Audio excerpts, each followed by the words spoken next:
Abandi Allah libo Allah Moki. Mobutu c'était Congolais de mauvaise qualité. Mobutu abundisa biso ba guerre o biso to fingama l'école ya Mobutu biso bazo sala biso ba live de 2 heures de minuit 6 heures de Mobutu azali muto azana ba masumu ebele na vie na ye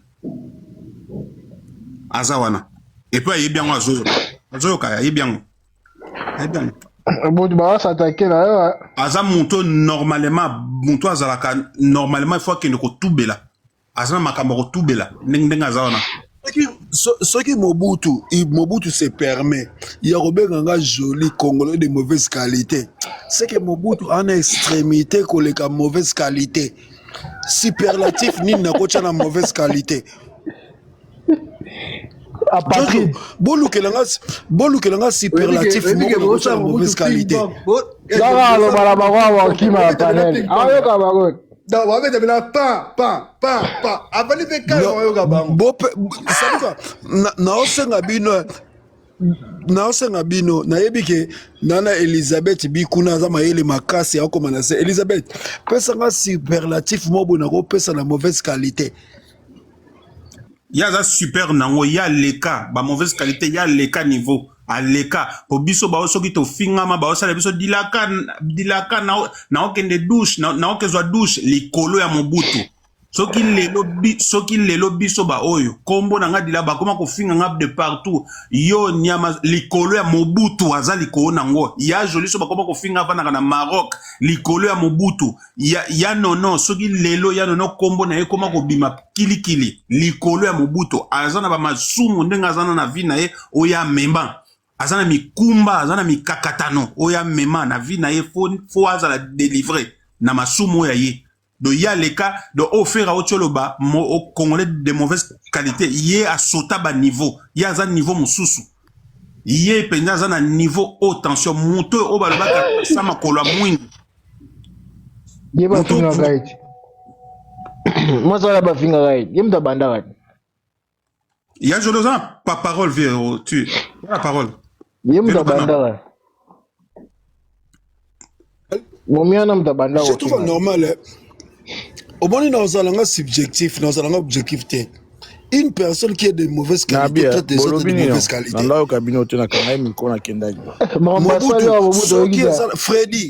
Freddy, ce que ça la moutou, moi ça de, ce que ça la moutou, yo kaba le bano fa, ce que ça la moutou, moi ça de mauvaise qualité. Ce que ça la moutou, moi ça de mauvaise qualité. Et ça ngaïté. Et ça dit la carte, yosa principal mutu oaza superlatif, il y a une mauvaise qualité ni on se y a battu parce que c'est la mouké. Surtout na TikTok. Bien quand ça déboloba bon ben on va débat ba mon abinotaire. Donc ça la sondage à jour et non. Ça dit quoi? Soko lingi, tout ça la sondage à TikTok, soko bimi na 1 voix. Soko bimi na 1 voix. Soko bimi na 1 voix. Je pense que Robin na 0,0000001. Donc tu n'auras pas même 2 voix. Ouais, bah quand à des cas dans l'élection. On va le 2 voix. Une voix. Ya joli, ngana yo soto bito ça la sondage aux la mauvaise qualité parce qu'aux a traître nous allons la mauvaise qualité. Ngai ko sala langa ba jet de mots wana te ya pa ya ba mikie wana. Oh, ya nona sali ba jet de mots. Ya non ye bango ke lelo soki kombo ya ngai na yo na ya kusala so ba kombo ya ngana yo koma vilipande na TikTok awa likolo ya un Congolais de mauvaise qualité. Ya non ye mo na ke ba live na kuna tikande yo Mobutu mutu oyo aloba ke ba kombo na biso bobo sa maloba na bino bolobaka mutu asala ke biso na ba live soki to kei ba kisaka biso ba deningaka biso Mobutu mutu banda yango mutu asala to koma bon eza Mobutu partout to le kaka soki lelo ba koma ko finga biso ba koma ko dinga biso ko eza likolo ya ba Mobutu oyo entre autres nango azana Jojo azana kati bato ba sala ke lelo to za la vilipender na boza ba offert à autre faire azana réseau de bino boza bato boza boleki de mauvaise qualité boza likolo ya mauvaise qualité. ngaku na oyeba superlatif na kopesa Mobutu te. Parce que sur le même superlatif moko bo exagéré. Mobutu ça nuisible. Oh! Très nuisible, hein? Très nuisible. Bien joli. Élément très nuisible. Très nuisible même.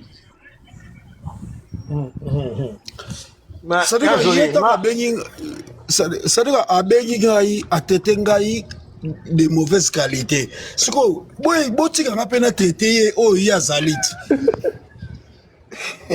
Bon, on a zongi à joli. Siko On a traité ngani.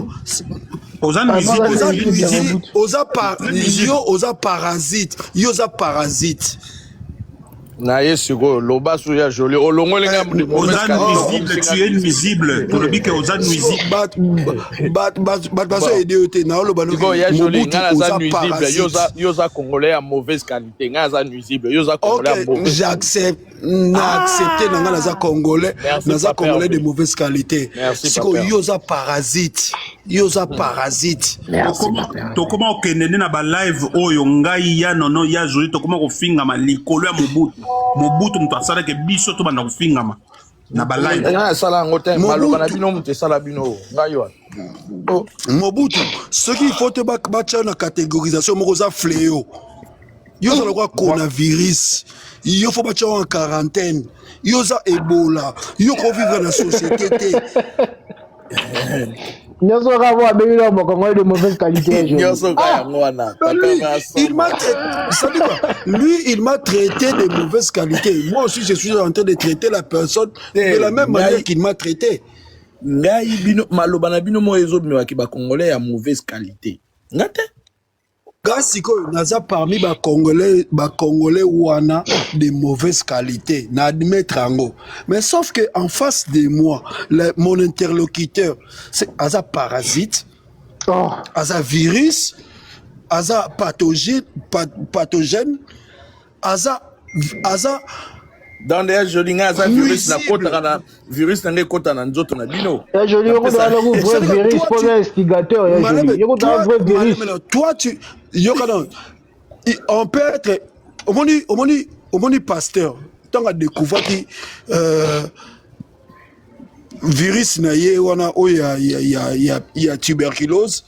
Il a injecté virus pour guérir.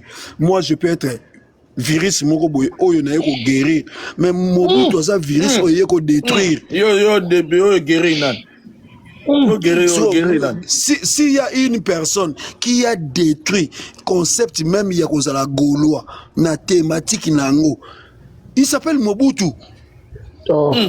Nandeni boye barate Golo boy maleme jour musu boy yambanga na panel je vais vous déboulonner ces messieurs. Freddy ya joli Monique ah bon c'est comme bongo na bia ya joli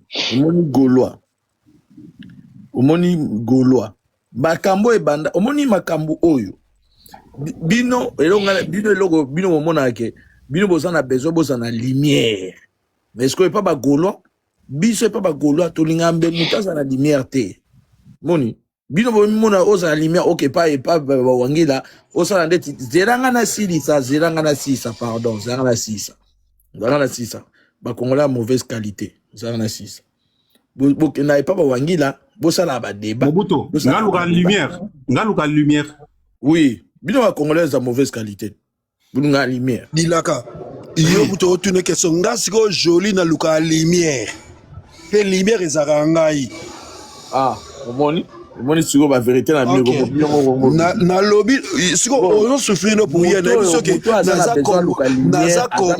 na lobby no ke les moyens à luka lumière na lobby no ke naza congolais nga déjà j'ai accepté naza congolais de mauvaise qualité na lukaka lumière je suis en train de parcourir ma célébrité et ma notoriété nga OK merci de comprendre yo sikoyo moi je te parle de moi gaulois congolais à bonne qualité ngaza gaulois te ngai na lobby ngai ya joli yo kaka pe na lobby nga na lobby yo te na lobby nga nga pe komi yo nga siko en tant que Gaulois congolais à bonne qualité nga zakaka faire kaka faire ou rien nga muto ya manqué faire respect congolais à bonne qualité nena zungisi na nzela naza besoin tina les Congolais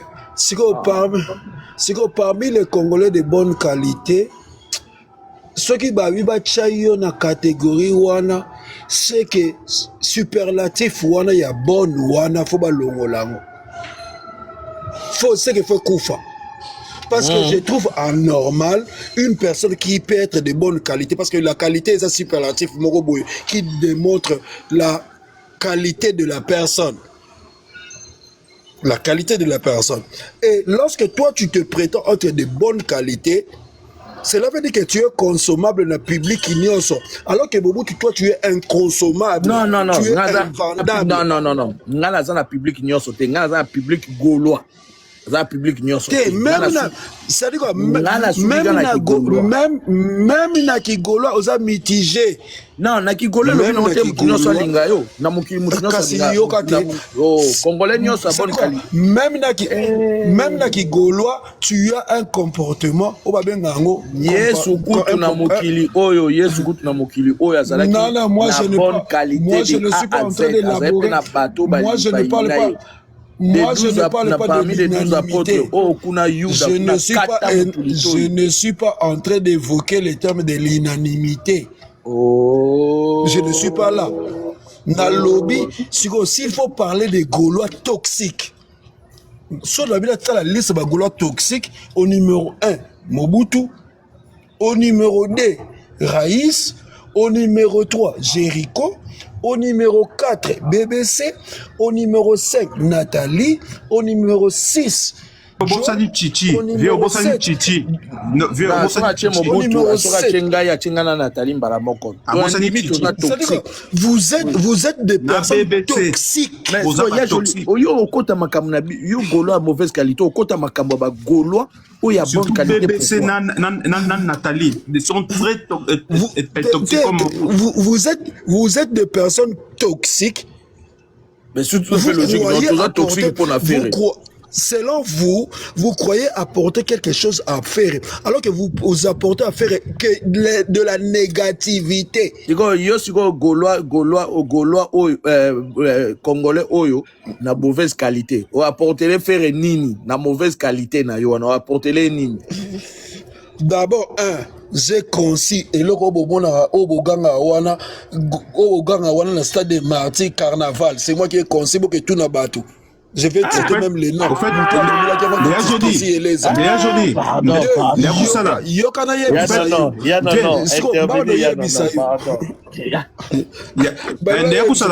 Mobutu aza bato oyo bakotisa l'iniquité chez les Gaulois. Allô? Ovana na pana muta liboso ba finga makolo mwindu. Sama makolo mwindu. C'est-à-dire quoi? Tu es une personne qui a mené une fébrilité comportementale et une dispersion de vue. Jojo,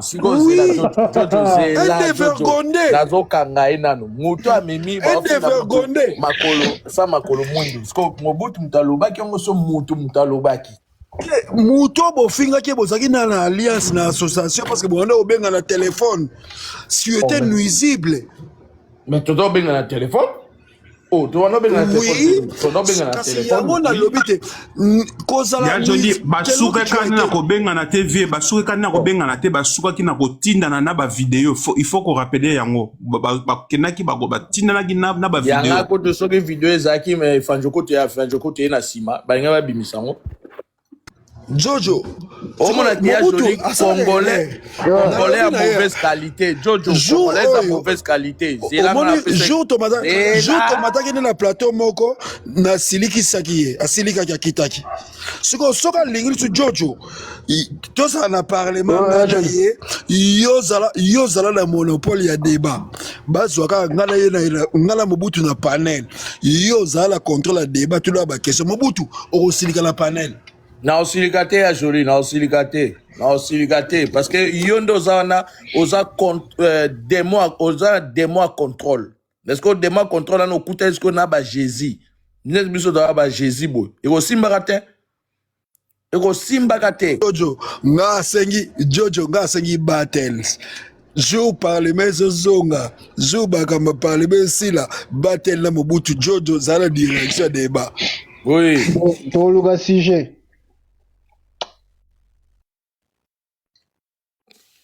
Papa avec un Congolais à mauvaise qualité.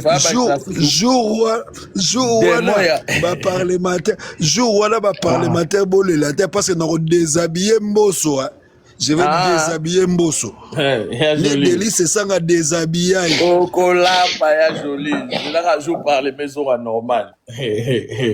Là c'est jour à là pour le bas et que n'a rien boy. Ah, Okola ya joli. Ndeyo luka ba fofuyant. Ndeyo luka ba fofuyant. Elisabeth yango yo. Luka ba fofuyant. Et comme pesa par exemple moi ezan na mukuna makolote na sijo ba olobela.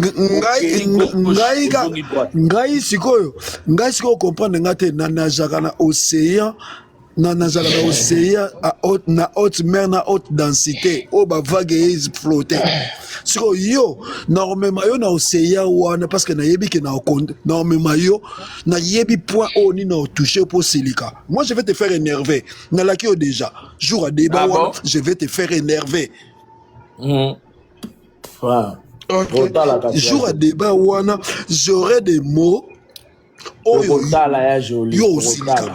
Tokota la ya joli tokota. OK. Yo kanta ndinga ngana osa débat na bawangila tende kanta débat za.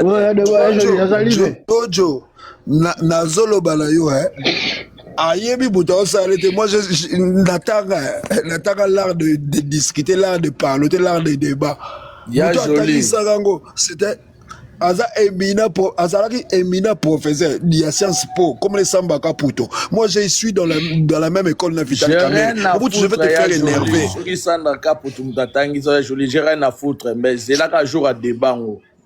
Mais oye komi ya mama bitumba ya gozoki sana wana komi sensibilité ya ego na bino mais na musique esukaka na nzembo musique baloba makofi te baloba mulangi te baloba wera azo faire ba musicien faire anika vie jaloux c'est ça guerre ya musique yango wana mais oye kendaka ke beaucoup na nzela ya kobetela masasi est-ce tout pas que babomaka ezalaka par rapport à musique c'était autre chose non ezalaki makambo mosusu est-ce tout pas que babomaka mpona makambo musique babomaka mpona makambo musique ta babomaka mpona makambo mosusu ezalaki makambo na bango mosusu nyonso na mokili bango mpe so bakomi na ba haine na bango ebanino na musique bamisu ebandi makambo mosusu mais côte musique ezalaka toujours à l'honneur mais so ekomi ma musique haine eza na musique soki haine ekomi na musique ekomi ya makofi ya makambo ebelebele boye ekomi makambo mosusu ndeti buba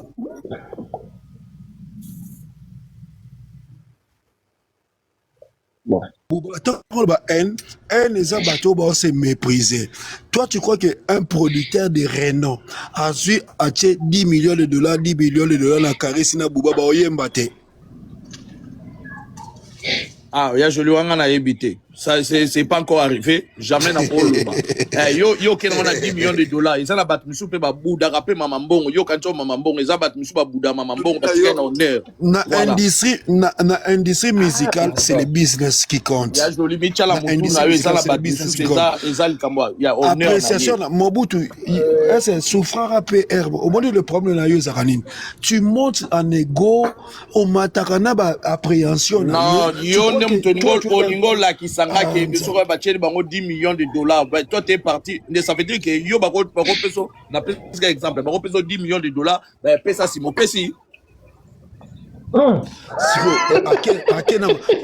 yoka sika ake na bêtise bozo comprendre moto ake na bêtise moko boye oyo eza na monde réel te ça tout cas il prend le exemple moko boye oyo eza surnaturel po amema yango akomisa yango contre argument na ye.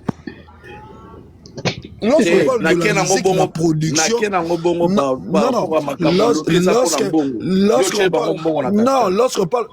on parle d'une production de deux activités, de deux personnes au bazar, na opposition. Par rapport à art na bango za musique, bakocha bango sur na pied d'estral moko. Mais ya joli ça na émission ya joli ça na artiste msusu oche bango che bango ta milliard neni bako sala featuring té bako beta ensemble té par rapport à valeur na bango yo ngantike ça mbongo position na bango non siko ba valeur wana o le bana yango c'est qu'on appelle les égos. Parce que yo le bien valeur quand le bien ego George le bien ego yo ben yo ba valeur.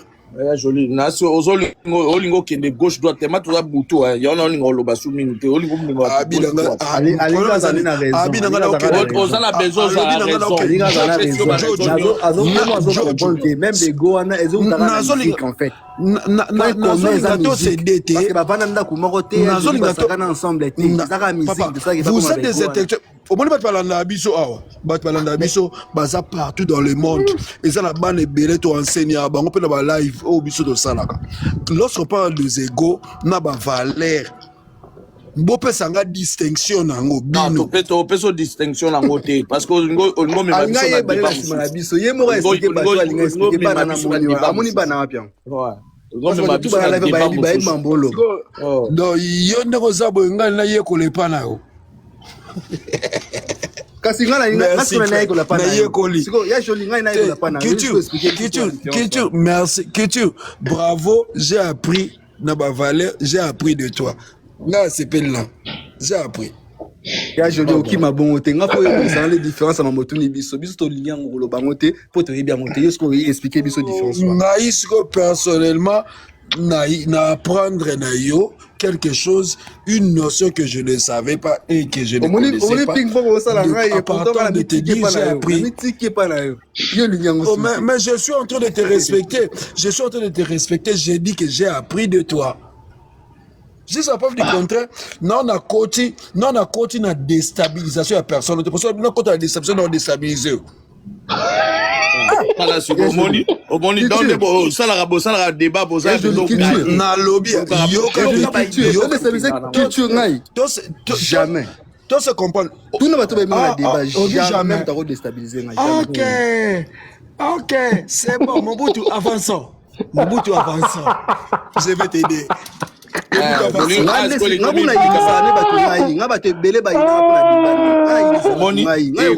omoni mabebe olingo bandana ya joli eza ego olingo bandana ego na yo wana Mobutu ngala lobina na lobina nga mabe te na lobby avançons. Nous sommes dans un débat. On est dans un débat, nous parlons, nous discutons, nous avançons nos argumentaires et chacun de nous est opposé à un argument quelconque. Tu continues le débat, la relancer débat. Ya joli, naza question mon attention. Relancer débat. Naza question mon attention. Et puis que le lobby boy, si on a compris, na ko kita langa fait. Na va na assez. Pour na comprendre l'intention en fait, aux imposés tout ça là, tout solaté. En fait, but non comme si pour déstabiliser, au déstabiliser. Tu poses une question. Si on a préparé, na étudier bien. Pour na culture ça na likolo. Vena biso moto solane, aux ano cool, aux avenants sportifs dans un débat. Là je le reconnais. Na bi ko kenana ba candidaté parce qu'on a vraiment sportif. Par rapport à tout. Tu poses une question. Mais après si so ito comme apena moi là. Papa, ngana bon, étudier bien. Question mon là les mbara débattre hein. Pour nanini 3 personnes au bazar, il y a Joli et il y a Nonon Vedilaka. Pourquoi Bino ce qui est comme quand makamde ti biso ba golo, tozu matière moko brute. Parce que ça matière brute hein. Et fanjo kuna mutakane bimi ba poil eza mulai ya sa makolo, azana ba boui. Tozu matière brute. Siko e comme pas na bino e comme lokola kingo ndigo ni mo comme soit bino na kingo Allez, Yo, Freddy, ngakota ne makamna bino. Yo suma ngakota makamna bino. A posé une question, zéro répondre. A posé une Zéro question, zéro répondre. répondre. Et batingodingo de soir à soir bino, so monika ba golo ba komine loko moko biso nyoto komi chaud chaud. Il faut voir bino bolia. Boya o distraire biso. Non, moni message en affaire ego la PC eza pona boye. Non. Boza loko la, boza ba congolais oyo. Alubini ba congolais nini? Comme la bino ngwana ya sika na obega bino ya non non mauvaise qualité. mauvaise qualité. C'est-à-dire les Congolais de mauvaise qualité, ils ont continué la philosophie. Parce que je vous dis, nous faire dans une philosophie. Il y a joli. Par rapport à Mamobutu Alobi, hein. Il y a joli. Pardon, Pena. Par rapport à Mamobutu Alobi, il y a un Mamobutu Alobi. Par rapport à message offert à tout ça, à les réseaux sociaux. C'est là yo veut dire la canne non. Bino yo redéclinant on deni. Au dispatchant on a combien de degrés et puis au redéclinant on deni. La situation tout ça dans on a milito ya mbamande ko moi si wana. Na mamoya lobby. Eza le moza eza attirer ba propos na kuna to le mo c'est le makanisi na ye nda lobby makambo. Jojo. Na résumé qui ont déjà na trois éléments. Premier élément. Il a parlé, il y a actualité. Deuxième élément. Atangi kombo oyo bokoki benga mutuwana. Troisième élément. Il a ramené les Gaulois à se concentrer autour de sa personne. Il a eu trois phases. Cela veut dire, il a dit ceci. Il y a une actualité. Vous pouvez vous distraire. Bokoki lobelango. Mais boyebake, nous avons des choses biso bagolois toana makambu et makambu oyo tozanango est plus important que makambu oyo bino bo débattre sikoyo na zong sa audio na joli ko bangate siko ya joli na ndenge lobby wana na za question monde jojo lobby na ba pervers na kanga misko ba congolais ya mauvaise qualité pona yo oziango na nasi a lobelongo par rapport à makambo ezoleka to eza penani eza nani a lobelongo banani voilà siko yo kanon par définition na lobano ba congolais de mauvaise qualité eza batu oyo hein c'est un terme qui a été utilisé politiquement ou bien politiquement et pas batu IDPS. Bataille des personnes bando qualifié batu nyonso oyo bazalaki contre Fachi ou bien bando soutenir régime ya Fachi te bando soutenir M23 bazalaki ba congolais de mauvaise qualité. Tu vois ça dans le monde de la musique. Ça dit quoi na memini on a contexte wana pour nous ramener dans contexte musical. Nga ça dans le monde de la musique, comme même dans le contexte on a été. Ça peut bien dans le monde de la musique. Ça dit quoi na zone banon le concept il s'est approprié de quelque part, ça dit concept à genre quelque part. Il y a un concept à développer de manière naïve. Et ça c'est un congolais de mauvaise qualité à genre quelque part, ce n'est pas un terme que faire inventer. Et ça terme mot eux ils l'a déjà. Et ça terme eux inventé. Mais est-ce qu'à l'obé en côté dans le monde de la musique, est-ce qu'on peut faire un exemple côté dans le monde de la musique, à l'obé l'ango banane. C'est simple. Je suis en train d'avancer. Aux autres divaguer. Pardon, non, le basouti n'a qu'un micro. Aux autres les gens le banete, à l'obé les bino. Bon, écriture, yo côté dans le bani. Congolais à mauvaise qualité. À coquine au lobaté, ça bako. Si, Mobutu. Nakolobate parce que toi. Bon, y'a non, faut des calmes, y'a non, lobaté, boy. Y'a non. Eh. Ozana, ça dit quoi? On a bien, j'ai une autre utiliser des termes à dire. Il y a Jérémy Mouté, ma soeur, ceux qui vont mettre la maille au pays, mieux gagner le micro. Si c'est passé mal au bas, non. Il y a un melima ina pe. Tu vas le batteur, non, m'tenga le bas. Kitibolo banabino. Na melima ina pe mina. Non, ça pour ça, on a beau avoir le roi bêta. Non, le roi bébé. Il y a le roi piano. Eh, au fait, le roi bébé, bozoyoka. Yo bêta la ala makola astre de la beauté wala Ah, Rosana. Papa va tout bango. Ce qu'on va luka va réponse ici dans les mots raté. Oloba. Oloba, c'est ngolo bolobi na. Jojo. Ouais, oza. Oki na lobi to question mabutu na wana bakisi likona eh.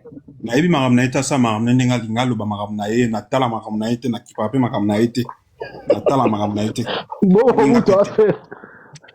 Je l'ai passé na déplacé ko muke mais na yoki ma voyage lobi na sauter. makambo na ye sikoyo ye tia kobenga ngai nga naza congolais de mauvaise qualité. Ok. Nga na ndimi sikoyo soki nga question na nga ezali ke ye azobenga nga congolais de mauvaise qualité. Ye sikoyo aza congolais ya nini? Ya bonne qualité. Oza liboma yo ozaka liboma. Ya bonne qualité. La bonne qualité. Kabino to bino oyo. Bino bino ba efanjo bila bozo contribuer na dépravation de mœurs. Kabino oyo. Ah, c'est avec congolais de mauvaise qualité. De mauvaise qualité. Bino parmi Bandundu, parmi les Congolais de mauvaise qualité, parmi les Congolais de mauvaise qualité, Mobutu fait partie.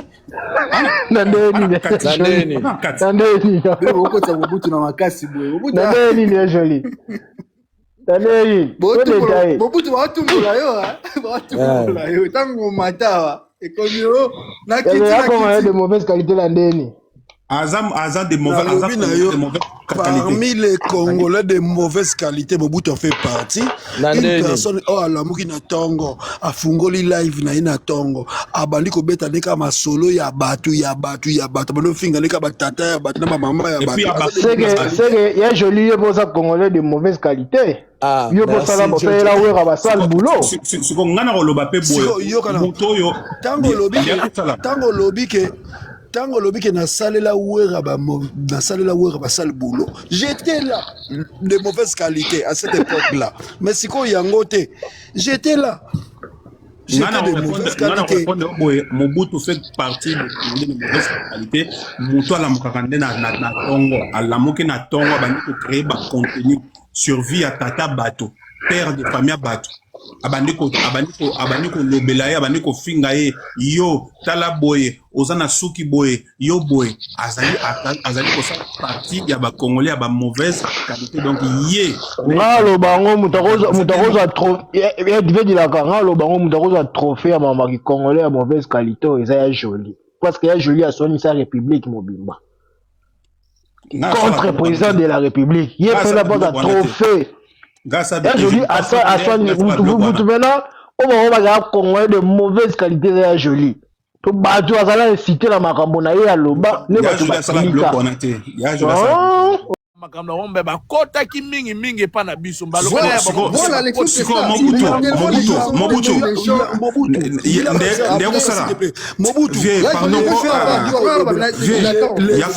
les faits babandi kolobela fere les faits bango batiki sujet na bango bakomi kolobela fere qui contrôle l'information. Mais Mobutu, yo pour intervenir ou pas? Tu veux que j'intervienne ou pas? Balobi na yo boye, ce que tu comprends pas. Guerre médiatique et zalinine. Je viens désinformer, désorienter pour déstabiliser ton opinion, pour imposer pour faire, c'est-à-dire pour faire gagner mon opinion. C'est ça la guerre médiatique. Cependant, et loko yo zolo belawana, likambo stade wana, au fait, les warriors devaient venir imposer, au fait, désorienter Batou, et Simanango va imposer au yabango stade. Mais malheureusement, guerre médiatique, en réalité, c'est aussi étouffer une actualité aussi qui est sur les On terrains. étouffe une actualité lorsque... une autre. Nete so so comprendre ngai. Ne kusala pardon konfie. Ya kusala.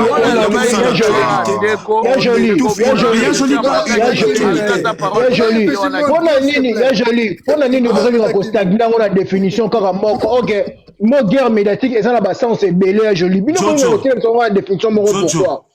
Jojo. Jojo, guerre médiatique ezali ya. C'est là, dilaka. Mais non. Oh là là. C'est là, oloba. Jojo, mité muto azo finga dilaka. Oh, soki MV, mité. Toi, c'est bon. Golo a réfléchi. Maintenant, on découvre. Non. S'il te plaît.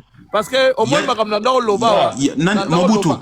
Il veut dire pardon. À un moment donné, tout le gars. Mais à chaque fois, il veut dire pardon. C'est là ce qu'on nous. C'est là qu'à citer fait de la se comprendre. Parce que Golo réfléchit à m'attaquer à l'obité parce que ton kangi parole bisomoko badinga msuba o mataba ko lobate. Après boto pe sa parole te bazo kitaka. Je n'ai même pas fini 2 minutes 40 na otoloba. Oh là là. Vous êtes quand même incroyable, hein? Jojo. Oui. Guerre médiatique et sali, hein? C'est pour qu'on fasse opinion monto. Je dois venir imposer une nouvelle idée au Nazanango.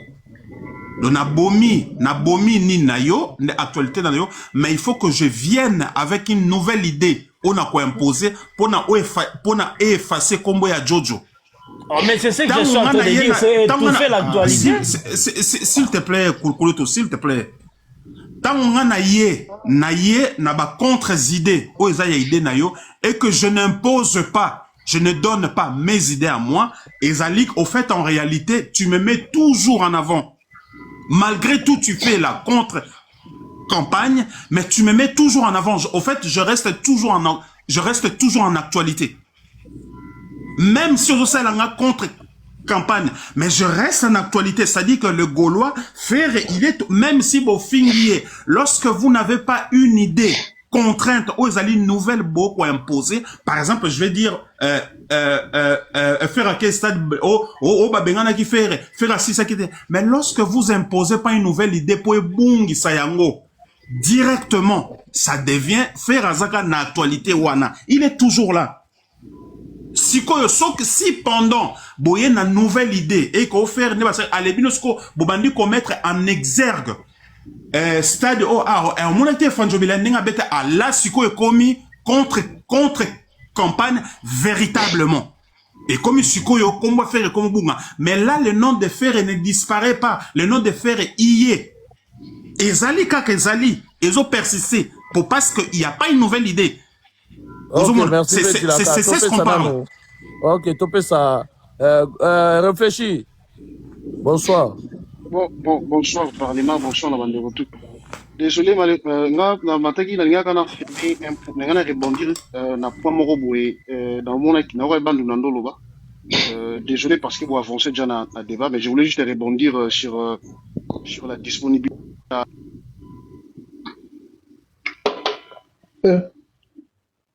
Réfléchis. Il faut avoir connexion, ma voix. Réfléchis, ok, connexion. Jazz appelle. Ah, on dirait que appelle. Steve, bonsoir. Steve a menti. Steven. On a Steven. Non, il a Steve. On a réfléchi au zongi. Réfléchis. Réfléchis. Comment la micro? Au fait, même la définition en Mobutu, au fait, il faut que tu déstabilises l'autre. Ouais. Il faut qu'on déstabiliser. Ouais, voilà. C'est bon, merci. Désolé. Ok. Non, je voulais juste affirmer, Kaka. Désolé, Dilaka, dans Kachi, parole, lui, dans la parole. Oui. Non, Teloba, non. Donc, je voulais juste affirmer que oui, l'album Moana, le jour où il est sorti, ma chanson, tout est aux disponible. Parce que, pour l'instant, ils ont déjà en prévente, ce qui signifie que le jour de la sortie officielle, il y a l'album Moana, ma chanson, tout est disponible sur iTunes. Donc, on sent la sortie officielle et l'album Moana avec combien de, je dirais, 50 ou 50 quelques chansons, tout est d'image. Donc, voilà ce que je voulais affirmer eloko oyo ndeko Bando alobaki quoi. Donc c'était juste ça, merci. Ah, d'accord, merci. Non, réfléchis à comprendre ma B. Bando lui parler plus de Fanjo. À comprendre ma B. Mais c'est ça, ouais, le but réfléchis. Moi, je pense qu'on va répondre à Nenga. Quelle est ton opinion? Non, papa, réfléchis de sa petite opinion par rapport à appuyer. Alingi a appuyé Makamou par rapport à Haïti. Si on te donne une question, par rapport à la guerre médiatique, par définition, la guerre médiatique, qu'est-ce que tu en penses na Makamou et les réseaux sociaux face à Makamou et Golo Baosala? Bon, malheureusement, c'est vraiment une très belle question. Mais pour l'instant, pour Nazo Bima. Mais je pense que ceux qui placent dans le sont comme on a posé dans ma tâche, on continue parce que c'est que vous avez un débat, on peut ça peut prendre de finance sur ça. Désolé vraiment. Ok, merci frère. Merci réfléchir à man des athées, réfléchir au baraté, à man des athées,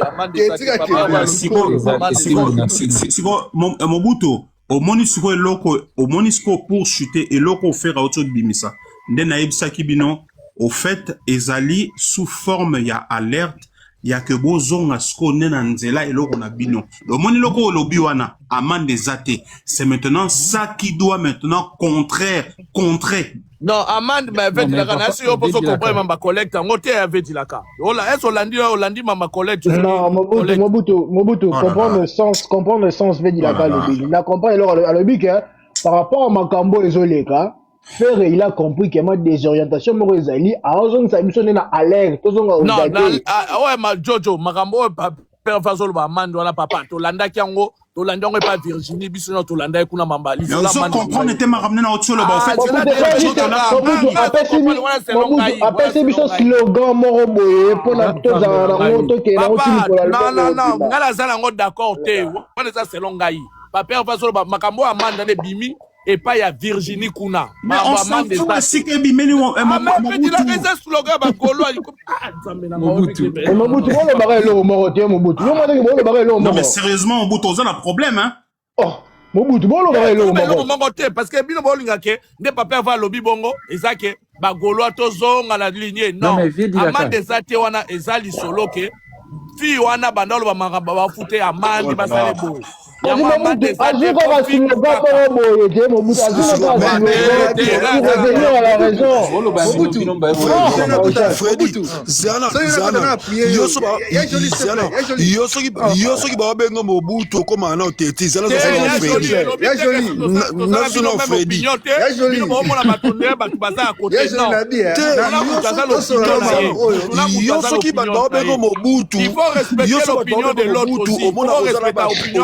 Mobutu déjà problème te mais na contexte te le bara eloko moko kolobatike po na Mobutu non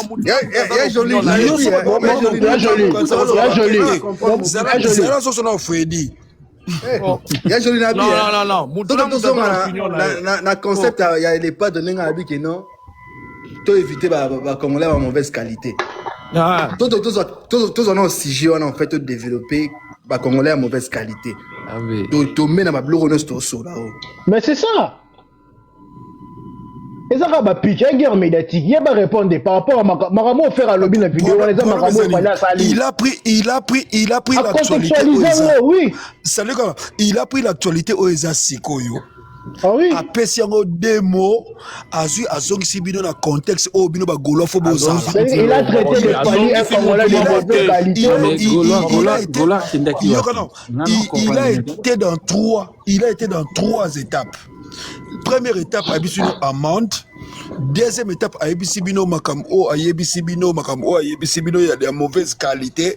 Parce que mauvaise qualité, ça mouton à bête à moi. Mauvaise qualité, ça mouton à tétap. Concept amende. C'est là, amende, mauvaise qualité. L'amende, c'est ce que la fille réclame par rapport à Makamboune Nyonso. Merci. bafute amande na ye Amande eza. ayeli bino Omoni ko ramener mauvaise qualité on a marambo yo. zela bayebisa yo te problème na bino eza nini bozo comprendre finalité te ya mutu à comprendre bino alobi na bino que vous avez parlé de l'amende vous avez parlé de la restitution de la chose mais boyeba ke album na biso esili déjà eza kobima eza na gestation wana eza selon yo lobaka pe selon ngai mutu paza na ndenge na azuli lobaka selon ngai leader lobaka selon bino ozala mutu aperpète leader omoni lorsque vous êtes dans une le bango a un extrait à Jojo il m'a dit qu'il était très d'accord avec moi le banabino que dans une guerre on a deux types de guerre dans une guerre aux alliés direct et indirect. Les Gaulois sont rentrés dans une guerre indirecte en réalité où ils étaient à Barbangote. Mais vu que l'adversaire n'a bango à Koueliango, donc c'est au fait Bakomi obligé à reporter dans la guerre en indirect. Mais cependant, média, il les regarde, il voit ce qui se passe. Ah, attention, et qu'on désorienté, ne bateau yangaye. Qu'est-ce que je dois faire? Namutu naye. Oebi batouana leader. Tous ces missions que tu vois là, Efanjobi la faire, bah yebi que profiter naba moment opportun pour combo naba tangama. C'est logique parce que ce sont des artistes. N'expliquant qu'on a waka ya nani ya France nanani qui je parlais des Beethoven à l'époque. C'était le même cas. Tu prenais France, tu prenais Chopin, tu prenais Mozart, c'était le même cas. Ça date pas d'aujourd'hui. Tu prends des Maudit Glenn, ça date pas d'aujourd'hui. Faire élu le temps, tant à mon temps, qu'est-ce qu'il fait? Et ça sous forme, il y a alerte. Ça dit que non, à bois qu'il y a des plans. Oh yo bogo comme nango slogan malgré tout eza loi code 16 fait ferreté muto ki nango eza gardien na e mais sauf que y a commission slogan et comme pe slogan pe bagolo eza normal azu ka slogan ya kutaki pardon code 16 Jeep oui code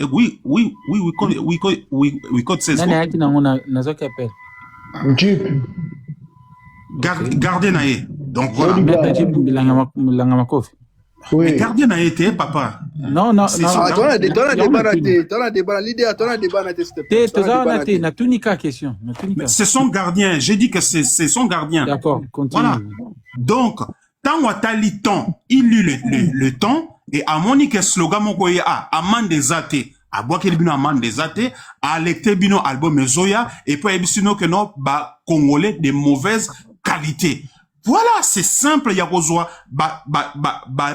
Deux slogans, on a Congolais de mauvaise qualité, amande et atédo. Et puis, alerter bino album. C'est simplement pour vous alerter, attention. Et là, au moins, Bozan et là, on a bino. En quelque sorte, parce que, il faut que ça, la dissertation, il faut lire ce que les gens ne voient pas. Et dans l'art, c'est comme ça. Même quand tu écoutes une chanson, message, le message codé, que les autres n'entendent pas. Que c'est que message subliminal. Voilà. Donc, c'est subliminaux, voilà. Les messages subliminaux. Voilà. Ce qui, au fait, si tu arrives à capter cela, au capter en haut, au fait, au faire transmettre en haut et pas bateau. Voilà pourquoi Ferré est sorti. Il y a quoi ça bateau. Attention, Bokeba. Vidéo na sali, eza pas mbaté parce que Ferré c'est lire l'heure. Ayebi ko tanga média, ayebi yango ba mission nozo monana. Ba ayebi ko profiter na moment opportun pour combiner tikala. Asali yango pas mbaté. Ferré ko ça la vidéo na pas mbaté. C'est impossible. Asali yango parce que on a nzela auto kendo yo eko désorienté. Aboke li bino loko. Comme ça bino pe na balève na bino ça dit que bobandi pe kolobelango. Père à salaire alerte alerte papa le baki bo vendre ce que loko ya bino et comme ce nini au fait makamuna bino et comme ce ko contredire de l'actualité o eza lelo dilaka au lieu bango yo yebisa bango clair azongisi bango na alignement azongisi bango na molongo Tenga na lingina pona ke kuna te parce que zobi on dirait que au fait to banda sou ko discuter to banda ngana lingi ko na bango bongo te c'est ça mais bon so lobby bongo e comme sou to bandi ko discuter to banda ko s'éparpiller voilà pourquoi j'ai utilisé le mot alerte alerter bino et soyez vigilants bozani loko oyo tobima boye ba kolobela ngo ezala album e bima te mais du moment où abimiseli bino ba track list ça veut dire que je suis donc fona zala na média parce que balobela fait rekala donc fona bim sa track list c'est pour comme on ngeza na ngo tu na DJ Zulu na ngo tu na vie de la question hein mais continue voilà donc on a roloba que ngapo na ngai eza alerte faire relancer alerte botika na actualité na bino il est temps parce que moi-même aussi je l'avais dit les Gaulois attention boro belango Mobutu azaki na lobaki on je crois semaine au le cadre boro belango 2 jours ou 3 jours c'est bon 2 jours ou 3 jours et ça normal fanatique à loba maramu voilà et ça logique mais sur les guides 2 jours 3 jours non keba attention et comme moi danger parce que boane lo comment et utobima le football lo belelo koana na moment oyo les Gaulois bateau sala multiplier stratégie kolobela ferré album na yo bima nini album ça beaucoup talaka je donne un exemple hein leader nani Jojo talaka nani Bourron Pela vandi sala live a lobby biloko moko boye eloko ane sa nini et sali moi tolé na média et yokani mais les Gaulois peuvent aussi les faire créer des choses sur Ferré et le copé page pe lobby lengo au fait c'est ta commenter na Wario ba makasa va commenter na panel ba Gaulois ba pesa ba message ta va passer ba message et bon papa bon message na passer Simba Daniel te Zula za Gaulois message nini o warrior a passé à Willy Majesté azobana Willy Majesté Willy Majesté message nini il y a joli message à lobby un panel qui fait la promotion de faire et doit s'y concentrer alors que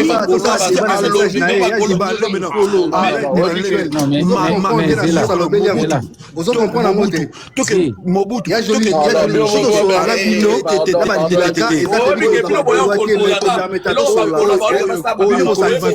mais c'est pas tout le monde c'est pas tout le monde sur la c'est pas lui il pas toi qui est pas Mathias c'est ça le panel qui est censé parler de Ferré doit s'y concentrer à fingi Gaulois la nini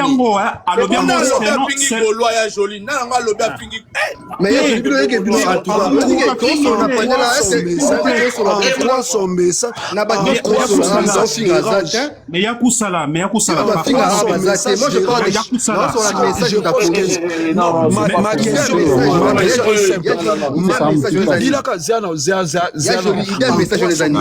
non en quoi son message dérange moi personnellement ça me dérange parce que toi sur la CG Mourouza capital toi sur la guerre médiatique il y a un message dérangé par exemple non yo c'est comment fin ça non je te message là est perdu les autres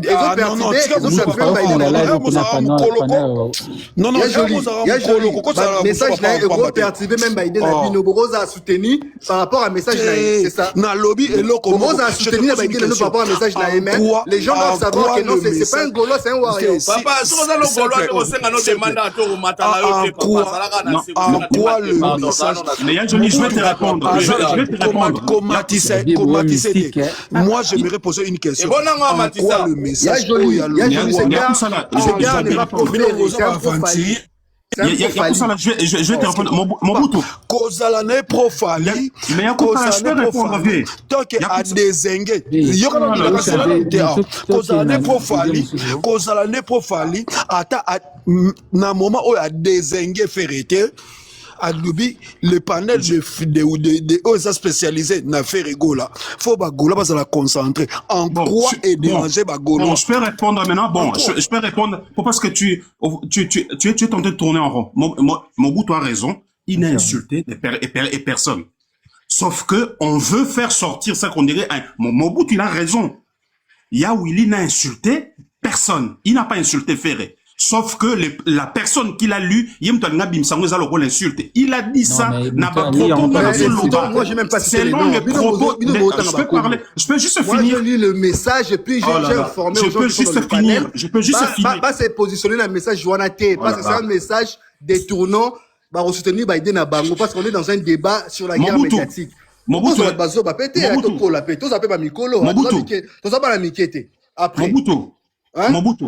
Mobutu, ces messages, en fait, tu as raison, il n'a insulté les personnes. Mais en fait, ce Rolandita, on a bandé Koloba, c'est comme ça que à lobby, en fait, n'a pas propos nanga, il s'est basé n'a pas propos nanga, ndé à Koloba que, ndé à Koloba, Zela. Un panel, en fait, un panel, Zela, leader, tire un peu mon temps si ça, vous coupez, à chaque fois, vous coupez les gens les paroles. C'est pas possible. C'est aberrant. Un panel qui fait la promotion des Ferré doit s'y concentrer. Au fait, c'est selon ce que je disais. En fait. C'est pour ça qu'il a dit ça. En fait, faut te comprendre. Ok, tu as raison. Message. Non, s'il te plaît, Yaya,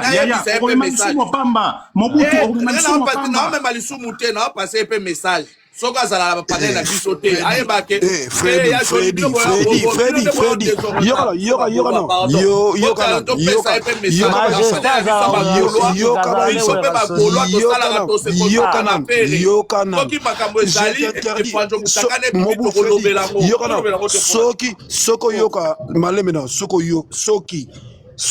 na hypothèse wa ya joli makambo suko lo bakala za la d'accord yo katite suko lo bité na za la d'accord à 100% non on n'a pas dit ça. Mobutu n'a pas dit ça. Tout ce qu'on fait Freddy on n'a pas dit ça. Yo na moni zala so na Freddy na lobby na yo soki muta na panel na biso akoti na panel na biso apesi ba propos moko te oza koloba mabe ya Ferré azo pesa ba vie na ye par rapport ya débat ezali lelo a désengue na Ferré. En quoi tu vas t'attarder sur cette personne? En quoi? Mobutu. Avançons. Yokate na lobby. Avançons. Pardon. Revenons dans le débat qu'on avait. Zela, c'est pas personne parole na yote. Zela. Yo vous ramonter ma moto. Problème là peut dire là. Tu os rappelé remonter mon batuloso. Na zo loba na personne parole na yo o loba. Non, mais pas parce qu'en fait, tu fais la tautologie. Tu répètes la même chose. Toi, tu as toujours répété la même chose. Dans c'est par rapport à Mamba Willy. Après, on a besoin de parole. Je n'ai pas besoin. Nazalaki n'a besoin de s'éterniser dans la parole. D'accord, je m'excuse. Oui, pardon. Je m'excuse. J'avais besoin Nassi Salama Willy au point là que Willy Azawana c'est une grande personne, il est un ouera sonique à commenter deuxième makambo ya joli. Toi tu as un problème personnel na bato. Willy c'est une personne qui respecte les gens. Non, c'est une personne qui respecte les gens. Non, mais non, déjà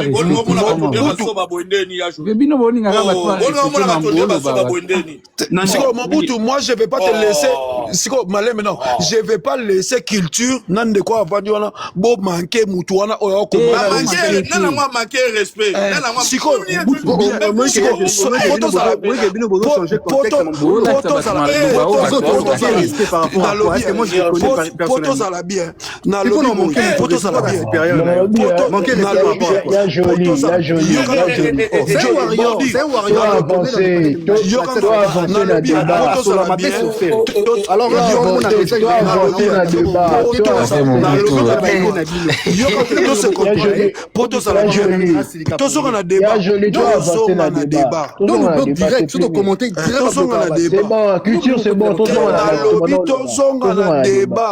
D'accord, ne te focalise pas sur les commentaires. Tous on a débat.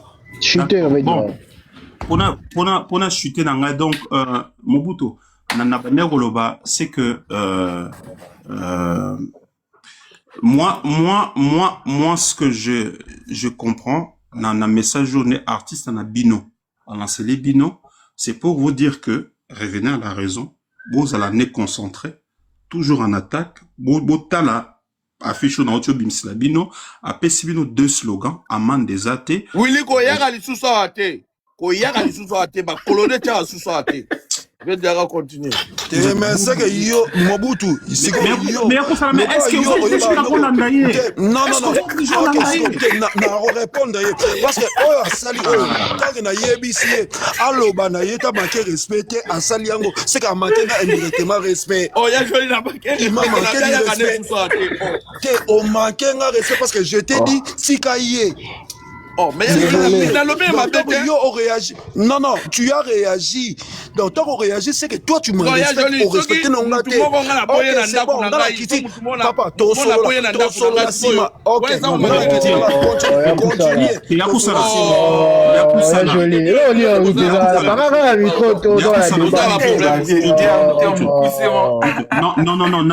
leader.